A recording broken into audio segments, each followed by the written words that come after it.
There's a human rights and humanitarian crisis in Gaza as we speak, and one of the key things is that Israeli attacks on Gaza since the current conflict started on the 27th of December last year have in many cases been disproportionate, and because of that hundreds of unarmed civilians have been killed. In some cases the attacks have been deliberately against, or appear to be deliberately against, civilians and civilian buildings.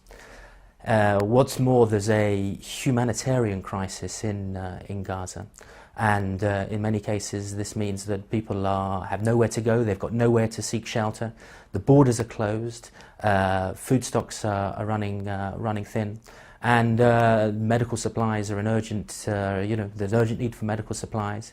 Hospitals lack basic necessities. Then on the other side, Palestinian armed groups have been firing indiscriminate rockets at Israeli population centres in southern Israel, and that's led to at least 3 people being killed.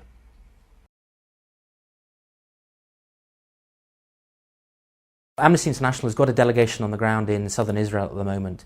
We don't have access to Gaza. We've asked the Israeli authorities for permission to enter. We haven't been given this.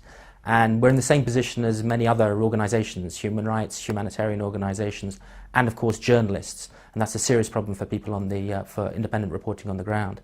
And we're asking for immediate and unfettered access for all of those.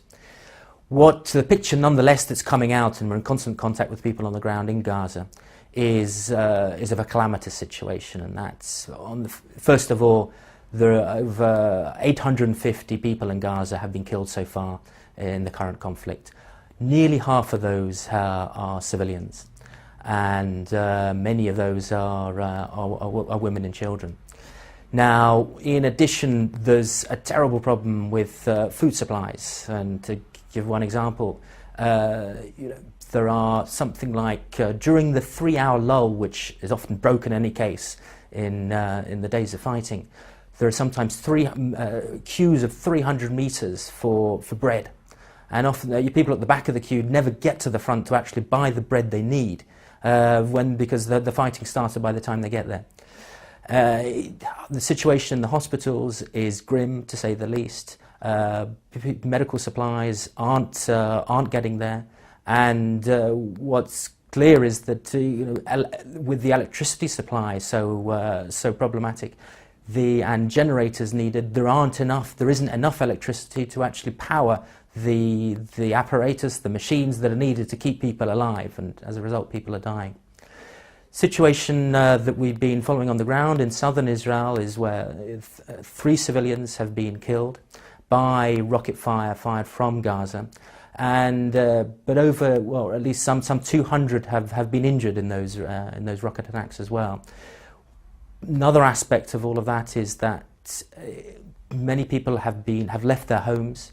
And just to take one town, Ashkelon, where our delegation has visited, it seems that some 40% of the town has left temporarily, which is obviously a massive amount.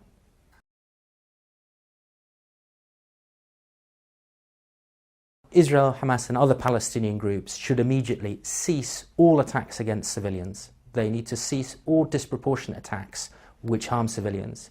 And they need basically to abide by their obligations under international law.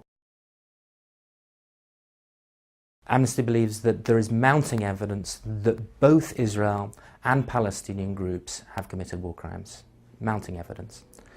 Now on the Israeli side, there have been a number of attacks which have taken place which appear to show signs of possible war crimes. And if you take just 3. One was the incident where the Israeli forces evacuated some 110 Palestinians into a house and then 24 hours later repeatedly shelled it, and 30 people died as a result.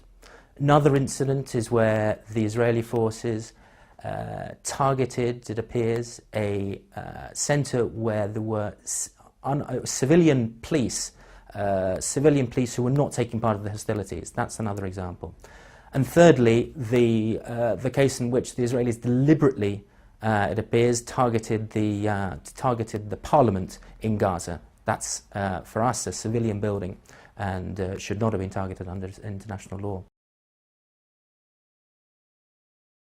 On the Palestinian side, Palestinian armed groups have fired indiscriminate rockets at Israeli towns and cities in the south of the country, and those appear to have been directed deliberately at Israeli population centres. Well, first of all, the UN Security Council has issued a resolution calling for a ceasefire. It's also called for unfettered humanitarian assistance to be getting into Gaza. Now, at the moment, that call is going unheeded. Now, if it does continue to go unheeded, then what we're calling for is at least a humanitarian truce by all sides, which will allow humanitarian aid to get in, humanitarian aid that is so needed in Gaza because of the situation there, because of the crisis on the ground. There is at the moment a 3-hour lull, which is often broken in any case on an almost daily basis, but that is just simply not enough for people who are trapped in Gaza to get the assistance that they need. The international community needs to start taking steps already to address the longer term issues, and two of those issues are accountability and human rights monitors.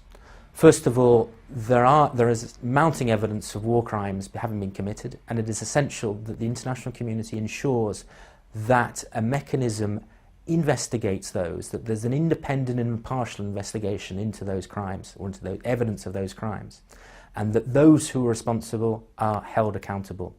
Secondly, there need to be monitors on the ground, and the international community needs to work towards a situation where there are monitors who are able to monitor what crimes are being committed on the ground, to monitor abuses of human rights and humanitarian law, and ensure therefore that the people both in southern Israel and in Gaza are protected in the future. Well, Amnesty International is calling for an arms embargo. We believe that a comprehensive arms embargo should be imposed on all parties to the conflict, that's the Israelis, the Hamas and other Palestinian groups, until such time as it becomes clear that those parties are not using weapons to commit abuses of international humanitarian law.